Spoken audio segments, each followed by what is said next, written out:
Hello, good morning class. How are you today? Hope you have a good condition and hope you enjoy our lesson. So, today bertemu lagi dengan Miss Riris dengan pelajaran PKN dan judul kita hari ini adalah Kedudukan dan Fungsi Undang-Undang Dasar Negara Republik Indonesia tahun 1945 dalam Sistem Hukum Nasional. Nah, dengarkan baik-baik penjelasan dari Miss dan siapkan catatan kalian serta jangan lupa kerjakan tugas dari slide terakhir. Oke. Di dalam kedudukan dan fungsi Undang-Undang Dasar Negara Republik Indonesia tahun 1945, yang pertama kita bahas dulu mengenai pembukaan Undang-Undang Dasar Negara Republik Indonesia tahun 1945. Nah, jadi pembukaan ini sebuah konstitusi, bukanlah sebuah rumusan pasal-pasal hukum tata negara, tetapi merupakan sebuah norma-norma dasar yang memperkuat daya ikat pasal-pasal dalam konstitusi. Jadi pembukaan ini adalah konstitusi yang fungsinya memperkuat daya ikat pasal-pasal dalam konstitusi. Oke, nah pembukaan Undang-Undang Dasar Negara Republik Indonesia tahun 1945 memiliki kedudukannya sebagai pembukaan Undang-Undang Dasar Negara Republik Indonesia.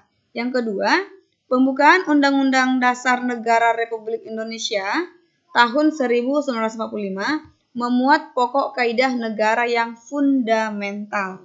Itulah dia ya, kedudukannya sebagai pembukaan dan sebagai pembukaan yang memuat pokok kaidah negara yang fundamental.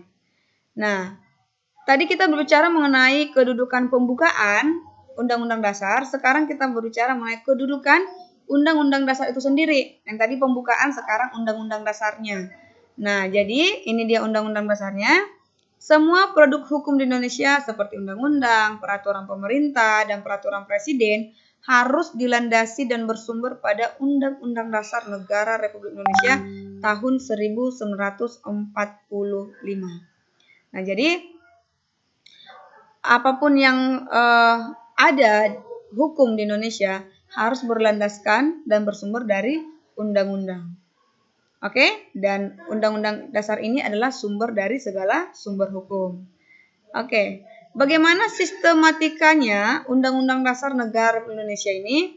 Yang pertama, pembukaan yang terdiri dari 4 alinea. Jadi pembukaan itu yang biasanya setiap upacara bendera hari Senin di sekolah, kita pasti membacakan juga Undang-Undang Dasar pembukaannya, dan itu adalah 4 alinea. Terus sistematikanya yang kedua itu Undang-Undang Dasar terdiri dari 21 bab, 73 pasal, 170 ayat, 3 pasal aturan peralihan, dan 2 pasal aturan tambahan. Oke? Nah, itu tadi mengenai sistematika. Sekarang kita belajar mengenai sifat Undang-Undang Dasar Negara Republik Indonesia tahun 1945. Nah, sifatnya itu yang pertama tertulis. Jadi tidak lisan tapi tertulis, ada bukti konkretnya. Ada tertulis di dalam lembaran kertas gitu ya. Ada bukti autentiknya. Kedua, sifatnya itu singkat. Oke, supel dan rigid, asli ya. Next, itu dia sifatnya ada 4, tertulis, singkat, supel, dan rigid.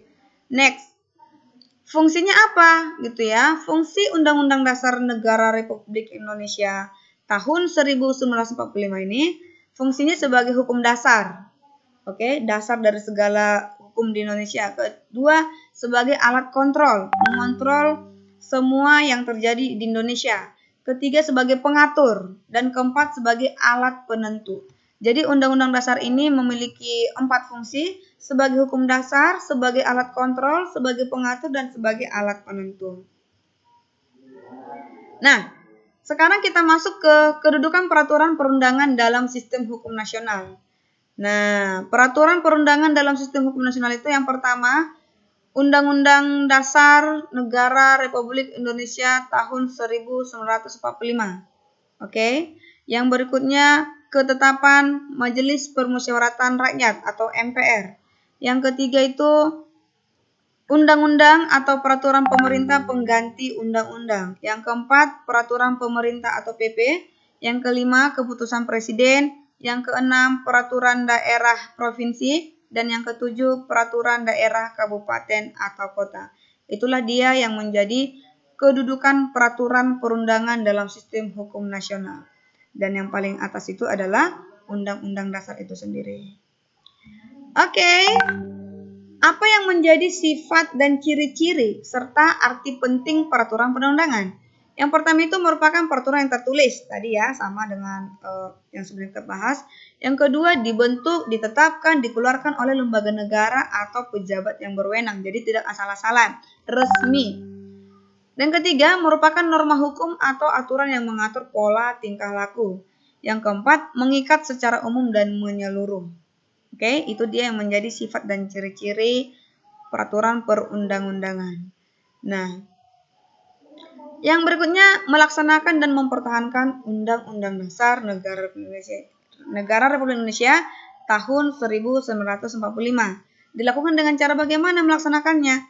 Boleh dilaksanakan di lingkungan sekolah, di tempat tinggal, dan di masyarakat. Jadi intinya dimanapun kita berada kita harus melaksanakan serta mempertahankan Undang-Undang Dasar Negara Republik Indonesia yang kita miliki. Oke, jadi sampai di sini pertemuan kita. Thank you for your attention. See you next lesson. And don't forget to fix your assessment. Kerjakan di buku tugas dan kirimkan ke WhatsApp pribadi Miss Ridit. Oke, tetap semangat. God bless you. Bye-bye.